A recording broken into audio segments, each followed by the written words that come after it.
welcomed the king back to the throne in the mid-17th century, it'd been a republic for the previous 11 years, and restoring the monarchy saw the country turn full circle. 360 years later, we're now taking 36 days to focus on the restoration and how a return to the old era led to the new. From the 360th anniversary of Charles II's coronation to the 361st Oak Apple Day, there's a series of weekend talks, which you've all arrived at the first one. And there is a Facebook page and a Twitter page for you to check out what's coming up. Next slide. Now, as this event was scheduled, when it was scheduled in London, this is all in aid of Mind. And so everybody here today has made a donation to that charity, for which we're very grateful. Mind are working very hard to raise awareness of mental health and improve services. And of course, that's been so very important during lockdown when we've had an awful lot of people experiencing bumps in their mental health. We've got 2 more people joined us. I'm just going to let them in. Oh, that's okay.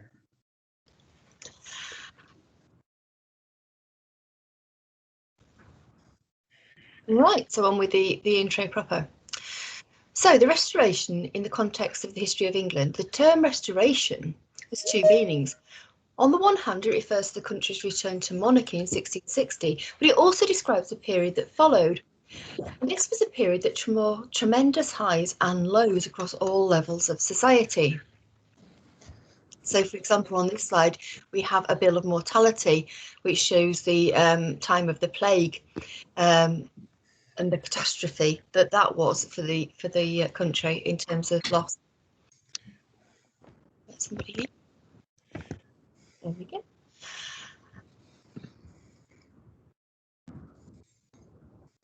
It was also a time that saw continuing religious and political unrest. It wasn't a settled matter after the Restoration, and it was a period that saw a lot more war, witnessed the horror that the beginnings of sort of the formalisation of the slave trade, and ended in another revolution, because we hadn't had one for 20 odd years, so why not?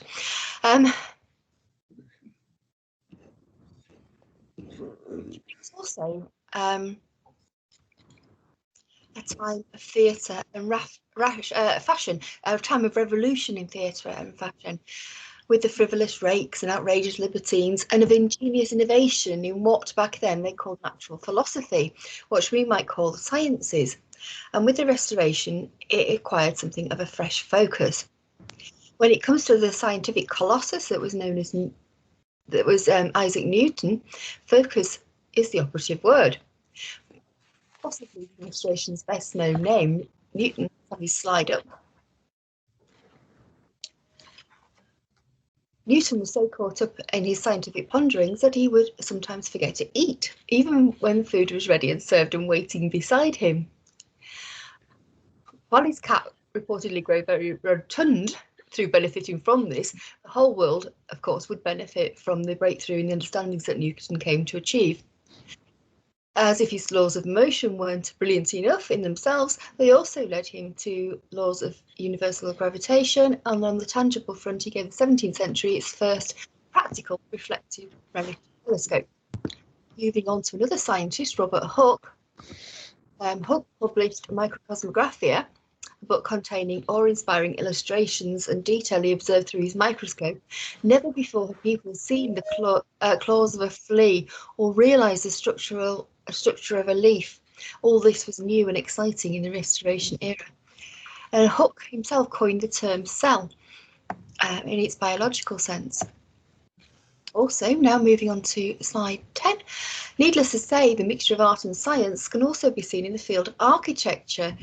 The majority of the city of London destroyed in 1666, its rebuilding would lead Christopher Wren, England's most famous architect.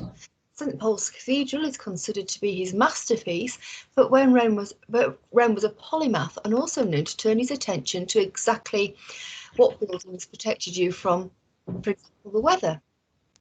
Up in the clouds as well as in the stars, the planets fascinated him in an age of interest, when interest in astronomy gave the capital another of its landmarks, which is the Royal Observatory.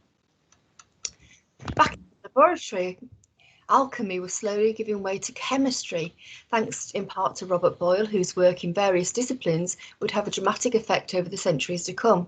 Without the famous Boyle's Law, for instance, the course of the Industrial Revolution is debatable.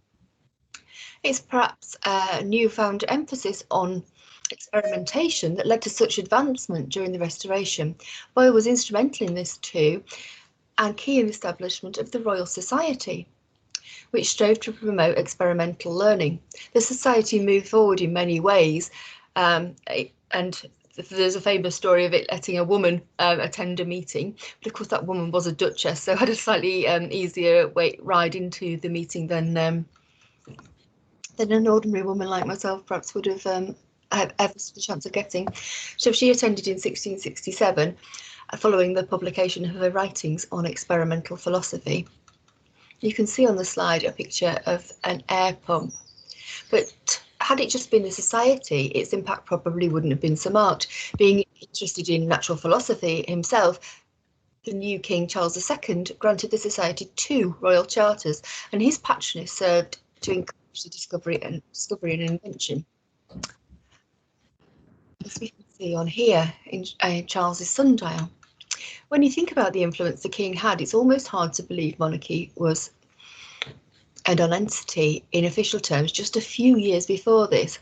And yet his comeback came with enthusiasm in 1660 and remembered as a peak in royal history. So how did the Restoration happen?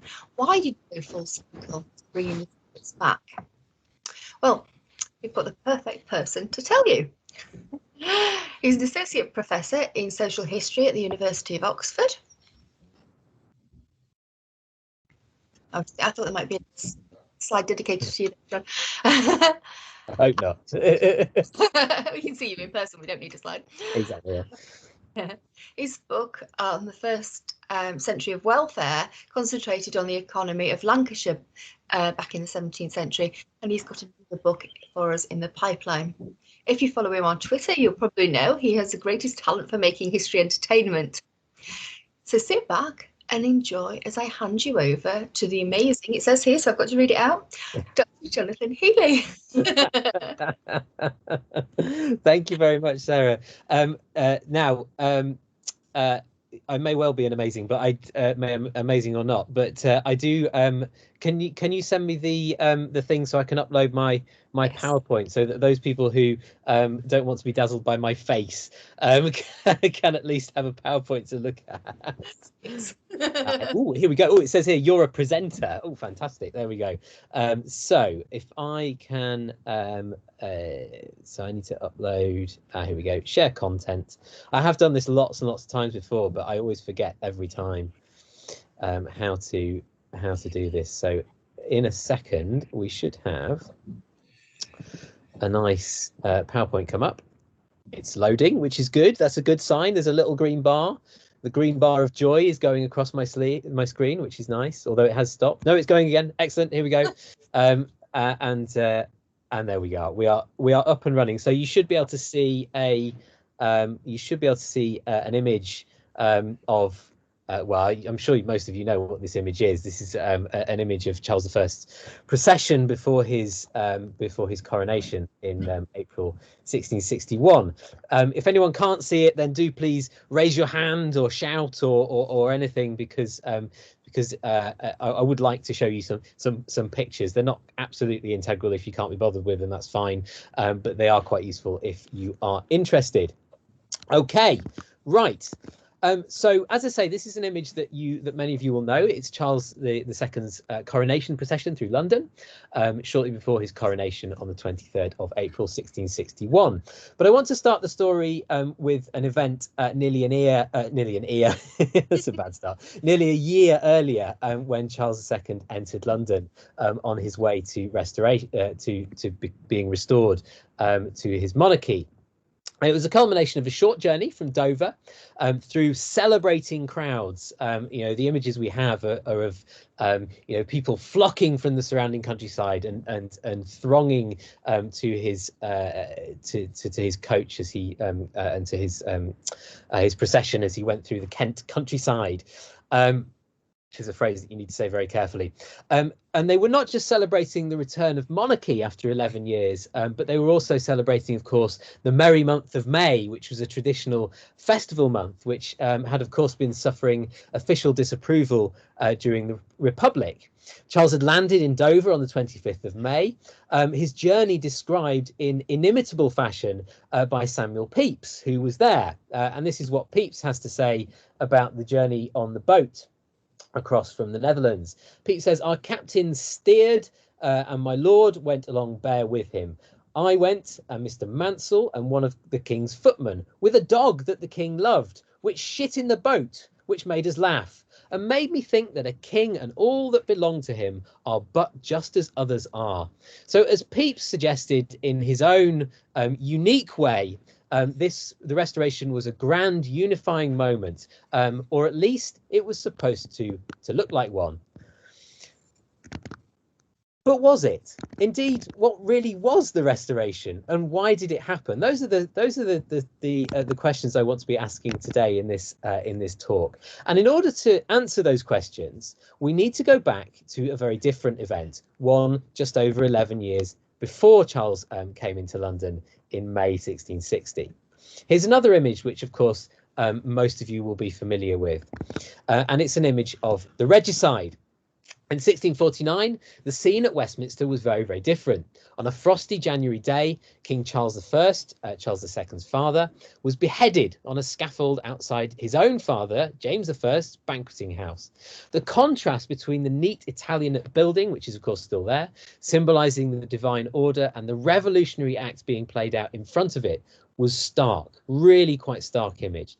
It was, whichever way you look at it, a crucial event. Now, sometimes it's said that the regicide was nothing to do with democracy. It was a mere coup. There's truth there, but it was also an ideological act, and that's really, really important. When the Commons passed the act to set up the trial of Charles I, they did exactly that. They passed an act. It was a critical precedent. The Commons, as representatives of the people, were passing an act of Parliament without the assent of the Lords or the King. In doing so, they were committing a revolutionary act. The regicide was revolutionary. When Charles I was charged, it was with, quote, "a wicked design to erect and uphold in himself an unlimited and tyrannical power to rule according to his will and to overthrow the rights and liberties of the people. He was a, quote, tyrant, traitor and murderer, and a public and implacable enemy to the Commonwealth of England." The word Commonwealth had revolutionary significance. Indeed, whatever the reality of the regicide, and it was never, of course, very popular, it was done in the name of a revolutionary concept of popular sovereignty. Indeed, it's a concept which has outlasted the Stuart dynasty itself. To understand the Restoration, then, we need to understand it as a counter-revolution, or, as I'd like to suggest today, as part of a counter-revolution. The revolutionary nature of the Republic was there for all to see. Most of all, in its early years, it saw a thrilling fermentation of radical ideas in politics, in religion, in economics, in science, and on topics of social justice. "How sweet the air of a commonwealth is, beyond that of a monarchy," wrote the propagandist Marchemont Needham. Admittedly, Marchemont Needham had been a royalist, and before that he'd been a parliamentarian, and he would later in his career become a supporter of Oliver Cromwell and then a supporter of the restored monarchy. So he's certainly a pen for hire. But the idea is that the propaganda he's putting out suggests that this is not a sort of grubby deal. This is a step forward for England. "The old world," said Gerard Winstanley, is running up like parchment in the fire as he set up a communist colony on common land in Surrey. A millenarian is someone who believes that the second coming of Christ is imminent. A man called George Foster had a vision in which he saw a man on a white horse cutting down anyone higher than the middle sort, raising up anyone lower, chanting, "Equality, equality, equality." In 1650, another radical, a man called Abiezer Kopp, shocked Londoners by ascending the pulpit of St Helens Bishopgate, which you see on your PowerPoint, and issuing a stream of profanities that lasted a whole hour.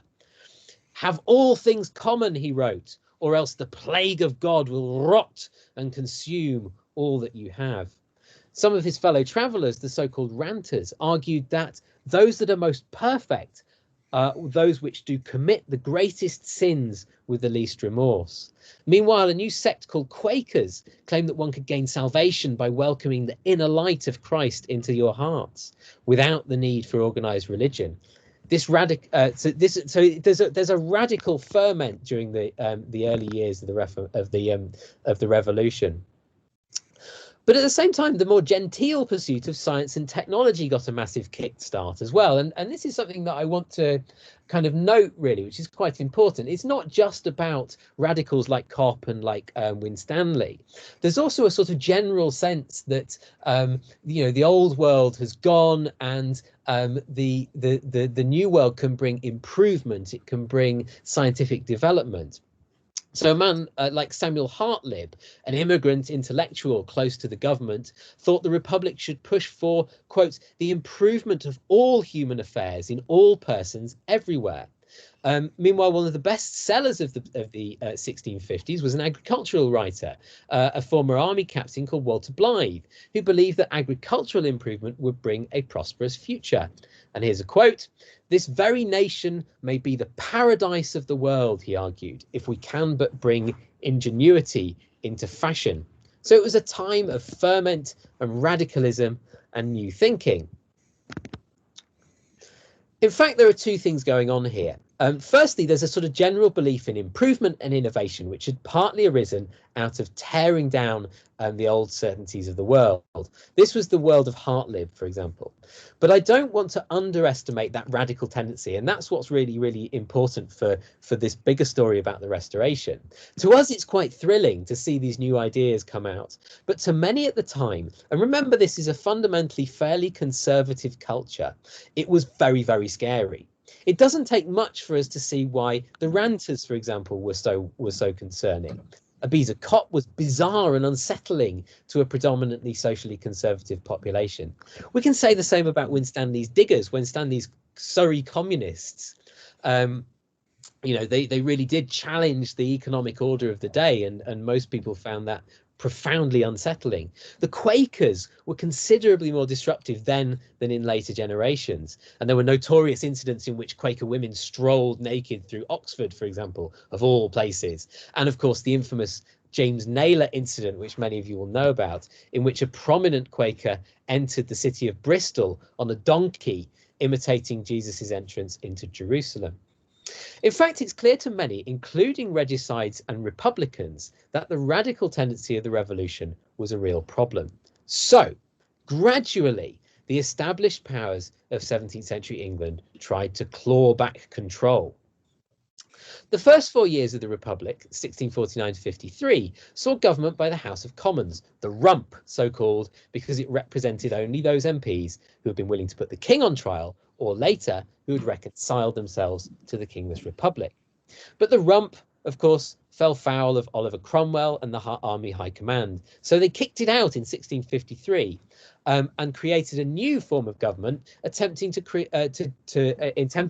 put together rule by a nominated assembly of 140 largely self-styled saints. This was called Barebones Parliament after one of its members, a man called Praise God Barebone, who we see in the slide preaching from a tub in London, Barebone the leather seller. The reason he gave his name to the Parliament was because he was from a relatively lowly social origin, although he was a very rich businessman, actually.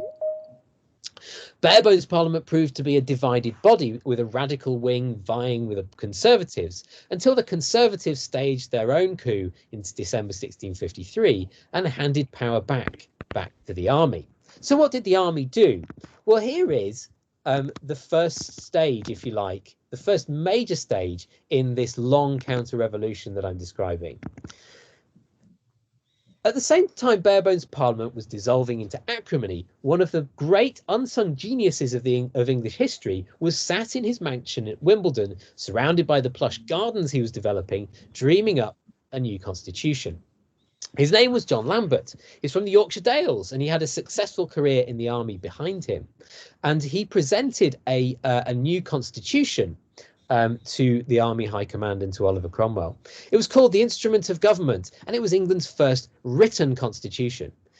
The instrument contains lots and lots of interesting elements: a reformed franchise, reformed constituency boundaries. Manchester and Leeds got MPs for the first time, for example, and even a constitutional safeguard for some religious toleration for Protestants.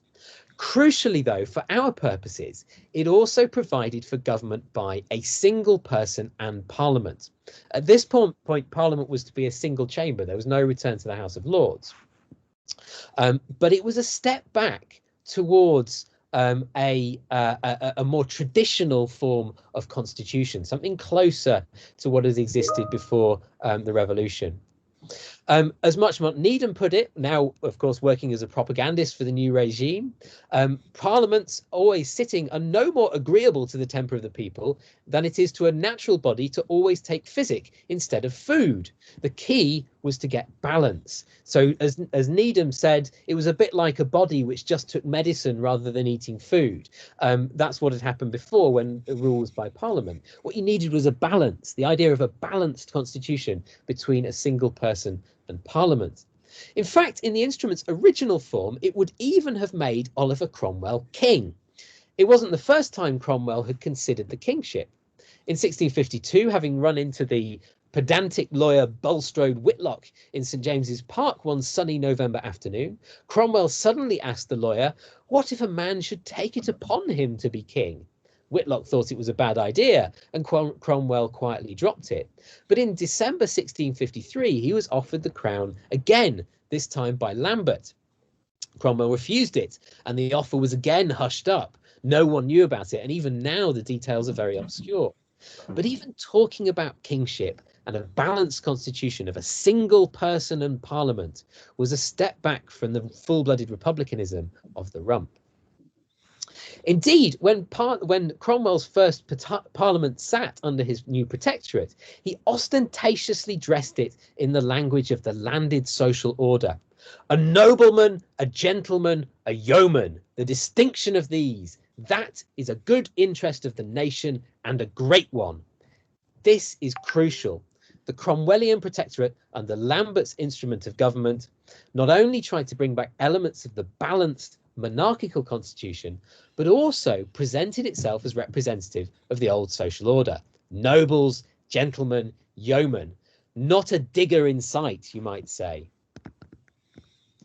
But it wasn't enough. Not for the Conservatives, at least. In fact, Lambert's instrument faced opposition in Parliament, both from old Republicans or Commonwealthmen and from the Conservatives it was trying to woo. To Republicans, it was a betrayal of the revolution. To the Conservatives, the provision for religious toleration was dangerous, especially in the face of the Quaker threat. To both sides, it was a constitution that came from the army, written by a soldier, and only a minor gentleman soldier at that. Lambert, for all his skill and for all his intelligence, for all his success, was still but an oik to most of the higher echelons of English society at this time. This was made worse when Cromwell tried to impose military governors on the localities during the ill-fated and hugely unpopular Major General's experiment. So by early 1657, Conservatives had another plan, a new offer of the crown to Oliver Cromwell.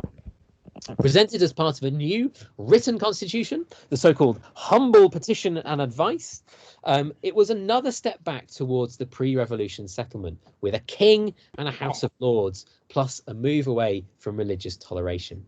Now, of course, we all know that Cromwell refused. He thought the office of kingship had been cast down by God, and he didn't want to pick up the accursed thing.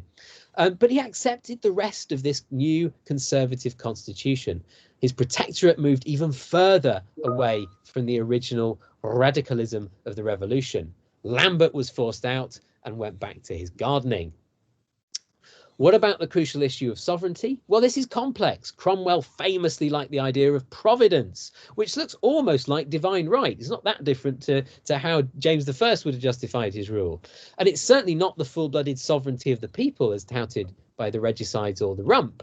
And yet, the existence of a written constitution remained crucial. A written constitution that had come from Parliament, of course. And Parliament, of course, was the representative, so it claimed, of the people. So the new constitution under the petition and advice at least preserved the idea of the people's sovereignty, which had come from the revolution of 1649.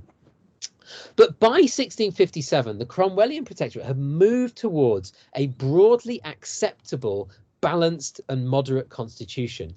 And it was one which was gradually succeeding in bringing most of the old ruling class on board. Healing and settling was the order of the day, and former royalists and republicans were gradually being brought into the fold. What happened in 1657 was a restoration of sorts, and perhaps, just perhaps, it had the making of a successful long-term solution to England's troubles. Things were also becoming more settled in Scotland and Ireland, now both represented at Westminster. The Cromwellian conquest of Ireland had been followed by a period of radical English government, but then followed by a more moderate rule under Henry Cromwell, Oliver's youngest son. In Scotland, meanwhile, after a serious royalist rebellion had been put down, the country was also entering a period of relatively moderate, even consensual rule under a new Anglo-Scottish union. It was a new union. The new union would be an English-dominated one, but it was also one in which the Scottish Presbyterians, very influential group within Scottish political society, could feel safe. What about? So I've said quite a lot about the government in the Republic, but what about the Cavaliers? With Cromwell's proper protectorate moving along relatively conservative lines, what were the old Cavaliers doing? Well, Prince Charles Stuart, of course, was on the continent. Some of his hardline supporters were with him. Others were plotting uprisings in England, usually with little success, including those led by the hapless and hopeless Sealed Knot. Some Cavaliers rejoiced in creating their own libertine culture as a way of annoying the hell out of England's Puritans. This combined a sort of fun-loving, hard-drinking, hard-shagging image with regular sneers at the social background of the Cromwellian upstarts. And some of it went on right under the noses of the regime. Let's take one example, which is dance. Dance was fun, but it was also an enjoyable way of irritating the Puritans. One very popular collection of dances sold at John Playford's shop in the Inner Temple by the church door, no less, so right in the heart of the capital, included mixed-sex dances entitled Up Tails All, a tail is an arse, Punk's Delight, Roughy Tufty and Bobbing Joe. One can imagine the horror of London's Puritan governors. Cavaliers mocked Cromwell and the so-called Lord Plebs now in charge, as well as the religious zealots who were running the country. Royalist humour also revelled in its rejection of Puritan morality more generally, celebrating hard drinking, bawdy comedy and the merits of good company. Royalists laughed at the alleged sexual hypocrisy of those in charge. One royalist jib even told of stiff Puritans who tried to impose fines on people for farting. The aim was to create an image of the fun-loving Cavalier as an antidote to the dowdy Puritans. And it's an image which has endured, of course. But there was a danger here. Libertine Cavalierism would, of course, have horrified the famously civilized Charles I, and in its extreme force would have been shocking to social conservatives as the Ranters. In fact, one could argue that while Ranters pursued sexual and moral liberation as a way of expressing a truly liberating idea, the idea that the perfection of the Garden of Eden was achievable on this earth, the Cavaliers merely did so merely because it pissed off the Puritans. To Ranters, it was true liberation. To the Cavaliers, it was a nihilistic howl of an elite class who no longer enjoyed power. In any case, most ordinary folk would have rather been governed by upstarts and soldiers than reprobates. So I'm not sure Cavalierism in its kind of rebellious form in the 1650s did Charles Stuart much good. Where his followers were onto something, though, was their alignment with festivity, with Merry England, and above all, with traditional religion. The Puritan regime attempted to push forward an old agenda of regulating conduct on Sundays, on the Sabbath, and restricting supposedly immoral pastimes such as drinking and theatre. Alehouses particularly felt their ire. Here's a couple of examples. An assize sermon at Lancaster branded alehouses, and presumably not just the local ones, as hell houses, the seminaries of devils incarnate. To one major general, alehouses were the very womb that brings forth all manner of wickedness. Some say, ventured a sermon in Taunton, that the taverns and alehouses were never so frequented, that drunkenness was never so common and so rife amongst us as it is at this day.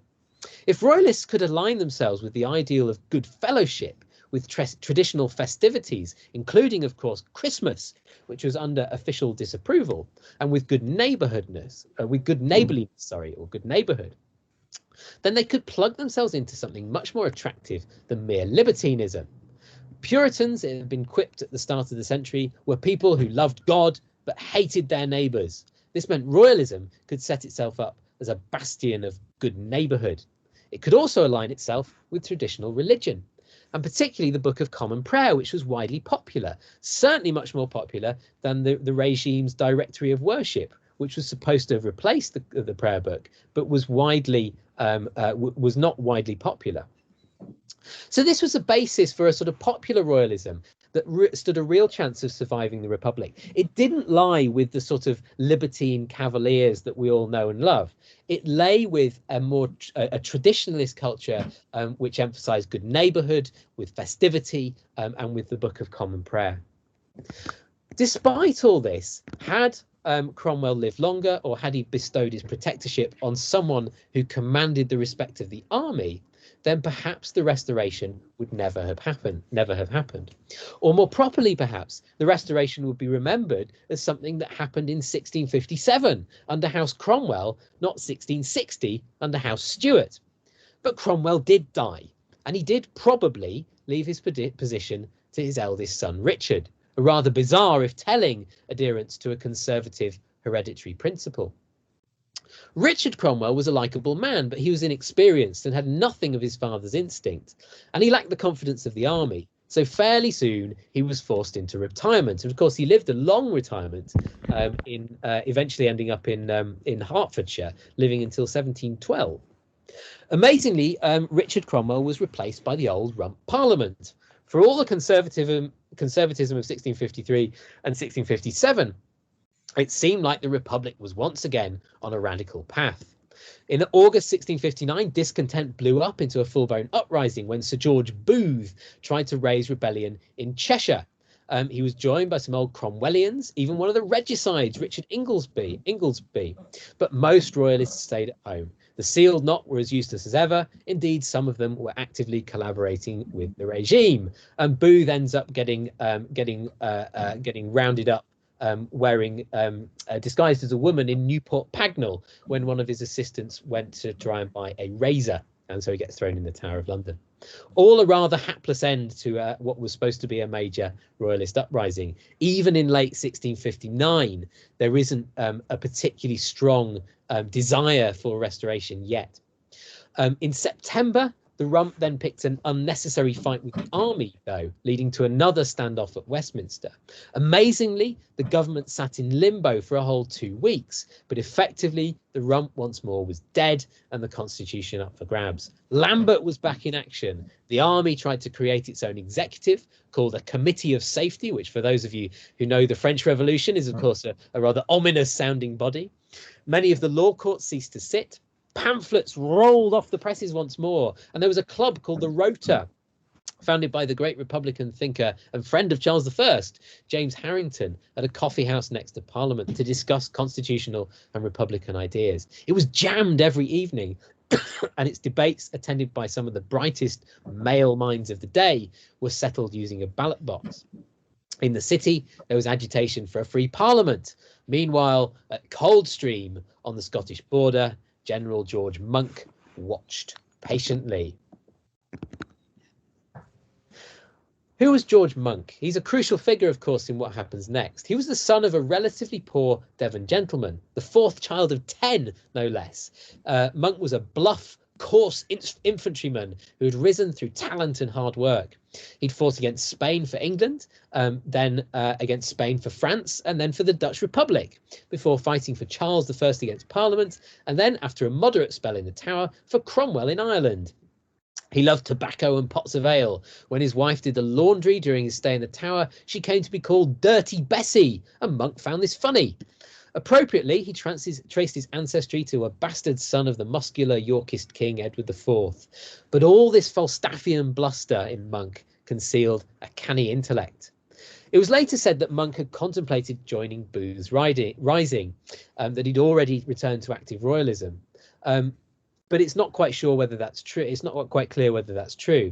Perhaps at this stage he simply didn't want the army taking control from Parliament, or perhaps the rough, ale-swilling infantryman Monk just couldn't abide the thoughtful, dashing, tulip-growing Lambert of the cavalry, his major rival at the time. Or perhaps Monk had grown fearful of the rising confidence of the Quakers. Again, there's a suggestion that one of the things that scares him is a return to social radicalism, religious radicalism, in those crazy months of 1659. In any case, in the new year, through flurries of snow, he marched his army south. Lambert's army, who were poorly paid, melted away, and a rising in Yorkshire saw the old, moderate parliamentarian General Thomas Fairfax, badly affected by gout at this stage, but still a talismanic figure, enter York. By February, Monk was in London. Here, there was a tense standoff with the Rump, which had been recalled once more. On the 8th of February, London's Common Council debated whether it should continue to pay the Rump's taxes, and this touched off the final crisis of the Republic. Monk was ordered by the Council of State to occupy the city, dissolve the Common Council, and take down the gates. As the sun rose the next day, his men marched in, watched by hushed crowds of Londoners. But then the Rump overstepped. It began proceedings to take control of Monk's army.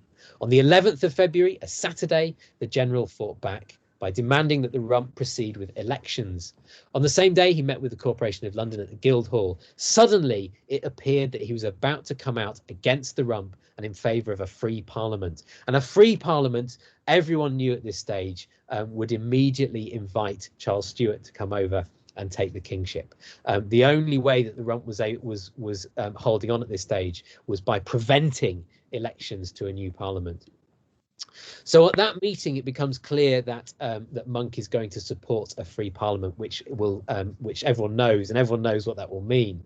The celebrations that night in London were recorded in the diary of a man who was then a 26-year-old teller in the Exchequer, Samuel Pepys.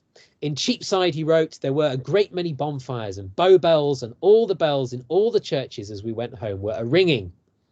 As Pepys returned home that night, the winter air crackled with heat as at least 31 bonfires burned. He saw rumps tied on sticks and paraded down King Street, and he saw butchers in the Strand clattering their heavy knives when they were going to sacrifice their rump. On Ludgate Hill, there was a rump on a spit. To Pepys, it felt like the whole street was ablaze. Beef, mutton and poultry were cooked and gorged upon. The windows of old Praise God Barebone in Fleet Street were smashed. An orgy of joy spread, with bonfires colouring the night skies of the West Country. The Republican warden of All Souls, Oxford, had his windows pelted with fresh roasted rump. It's amazing how many rump steaks there were just kicking around at the time. People put them to good use. Everywhere there was talk of government by a single person, George Monk perhaps, or Richard Cromwell, or even Charles Stuart. On the 27th, while Pepys was visiting Audley End House in Saffron Walden, or just outside Saffron Walden, he was ushered into a cellar where the housekeeper offered him what he described as a most admirable drink, a health to the king being Charles Stuart. And so a general election followed. The crucial issue in this election was not whether to welcome back Charles Stuart, but whether to do so with conditions. In general, those least in favour of conditions, i.e. the strongest royalists, did best. So Charles was, when he was restored, and this is a very, very important fact, which sometimes gets forgotten, did so on the back of basically winning a general election. Now the stage was set for him to unify the country. Such was the idea. Of course, not everyone was happy. What, cried Margaret Dixon of Newcastle on the 13th of May, so it was alleged. Can they find no other man to bring in than a Scotsman? She scoffed. Cromwell ruled better than ever the king will, said Richard Abbott, if an indictment is to be believed. But these were minority views. Overall, the return of the king was popular. Almighty God, thundered an Act of Parliament in the August, had, by his all-swaying providence and power, occasioned the king's most wonderful, glorious, peaceable, and joyful restoration. To mark this, it was declared that the 29th of May, Charles's birthday, was to be an annual celebration. Nothing keeps up a king more than ceremony and order, Charles had been advised by the old Marquess of Newcastle. Charles would appear godlike, so the people prayed to him with trembling fear and love, as they did to Queen Elizabeth. Step forward to 1661 and the image I started with. Pepys, of course, found himself watching Charles's coronation at Westminster Abbey, and once again he treats us in true Pepysian fashion to an account of his bodily functions. But so great a noise that I could make but little of the music, and indeed it was lost to everybody, he said. But I had so great a list to piss that I went out a little while before the king had done all his ceremonies, and went round the abbey to Westminster Hall, all the way within rails, and 10,000 people, with the ground covered with blue cloth and scaffolds all the way. Into the hall I got, where it was very fine with hangings and scaffolds, one upon another, full of brave ladies. The day was ostentatious, a true advert for the power of monarchy, with Westminster Hall, of course, recovered from its use as the space for Charles I's trial 11 years earlier. But what had the Restoration achieved?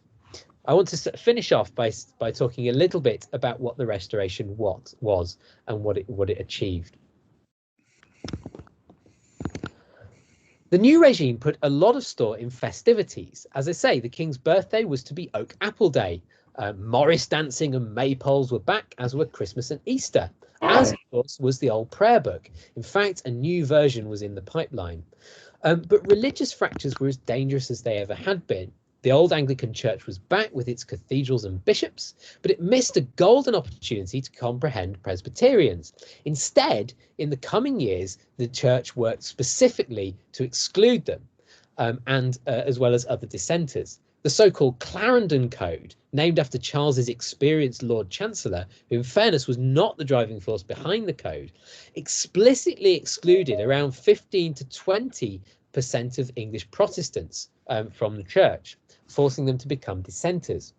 In Scotland, meanwhile, the new regime allied itself with the Episcopalians, severely alienating Scottish Presbyterians, who had been so influential during the revolutionary years, including, of course, supporting Charles's ill-fated campaign of 1651. It only took until 1666 for a major Presbyterian rising in Scotland.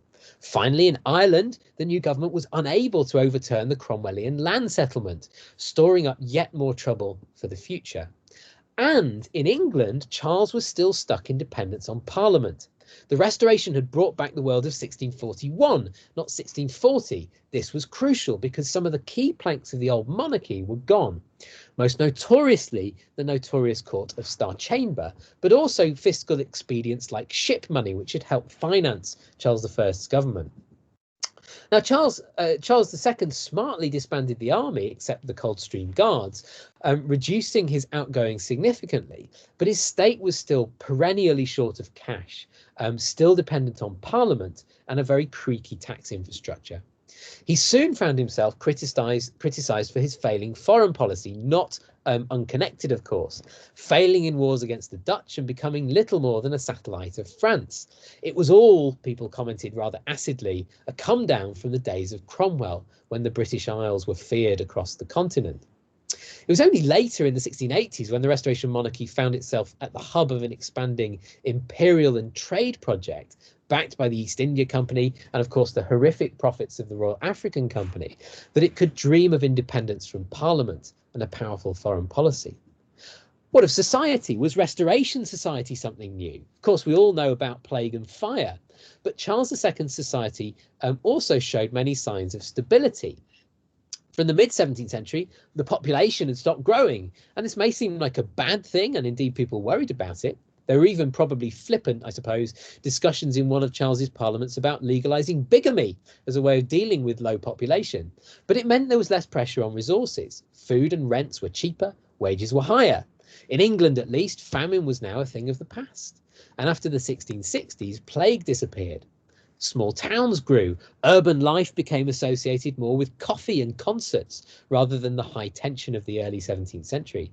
There was a functioning system of poor relief created under the Tudors, built up under the James I and especially Charles I, then reaching full fruition under the Republic. This stayed under the new regime in the 1660s and helped provide support for people who would otherwise have struggled and potentially starved. Crime rates were falling. Levels of violent crime had been declining steadily since the 1620s. And there were very few new witchcraft trials, partly, of course, because witch hunting became associated with the enthusiasm of Puritans and the Republic. Even the old church courts restored with the bishops in 1661 were now of much less importance. We probably all know the Restoration as a period of sexual liberation, and we probably get this from an exaggerated view of a few entertainingly rakish courtiers. But there is an element of truth here, just from a very different angle. Sex outside marriage remained basically illegal, but the difference is that after 1661, the church courts weren't enforcing this prohibition with anything like the enthusiasm of earlier in the century. Of course, virtually none of this had anything to do with Charles's government. These were deep-seated social changes and carrying on like tectonic movements well under the crust of politics. Where the government did try to foster stability, for example, by rigorously controlling the print trade, even going so far as to execute at least one dissident publisher, and by banning most petitions, it's unclear whether this had much effect, except one. And this was the notorious Clarendon Code. As vicious as it was, it ensured that the hottest Puritans were excluded from the church. And while this was arguably a disaster for dissent, again, try saying that after a couple of pints of ale, it made sure that the old parish Puritanism, which itself was highly divisive, was no more. And now that the Anglican Church was less wedded to the equally divisive approach of William Laud, parish affairs became more stable. Crucially, though, all these changes served to consolidate political power in the hands of England's landed families, not just the elite, but the middling sort too. The nobility retained their roles at court and in the House of Lords. The gentry had their outlet in the Commons, but also found themselves crucial to the running of county government and the church in the localities. The landed middling sort, the wealthy farmers, the yeomanry, the wealthier shopkeepers, found themselves managing the parish and the poor law. A nobleman, a gentleman, a yeoman, that is a good interest of the nation and a great one. Now, who had said that? The Restoration was about more than just restoring the House of Stuart. It also completed a process in which the old social order was restored after a profound shock, the profound shock of the regicide and the social movements, the radical social and religious movements that followed it. In fact, the Restoration was part of a process that started under Oliver Cromwell. Oliver Cromwell really was the man who began the Restoration. I've highlighted the stability of Restoration society, and this is true, I think, to a point. It was also prosperous. Living standards in Britain, even in Ireland, were improving in the later 17th century. But there were stresses and strains. The religious landscape was still complex. Protestants ruled Catholic Ireland. Scotland was divided between Episcopalians and Presbyterians. England between Anglicans and dissenters and a small number of Catholics who, rather inconveniently, included the king's brother and heir presumptive. And if you're confused by all these many groups, that's fine. All that shows is that it's a confusing situation. It would have been difficult for anyone, even the most politically adept of monarchs, to rule such a complicated body of islands. London was still massive, highly literate and politically engaged. Coffee houses hummed with political discussion, and the capital looked back to the heady days of the Republic. The radical tradition was by no means gone. Indeed, radicals in the 1670s co-opted the symbols of earlier movements, such as the green ribbon. But perhaps most important of all, the Restoration had done nothing to settle that critical question posed by the regicide. From where did sovereignty flow? From God or from the people? Charles's supporters, in a rather Cromwellian way, put his restoration down to God's providence. He ruled by divine right, and God was never going to allow the Republic to prosper. But Charles also knew that his rule depended on power. We'll leave the final word to a man who Charles knew well, his old maths tutor, and this is him, Thomas Hobbes. Writing in 1682 as yet another existential crisis engulfed the Stuart monarchy, Hobbes mused on the origins of power. The power of the mighty, he wrote, hath no foundation but in the opinion and belief of the people. Whatever the Restoration was, it hadn't put this particular cat back in the bag. Thank you very, very much for listening. I'd love to hear some questions if you have them. Thank you, John. That's brilliant. People put in some questions in the chat already, I think.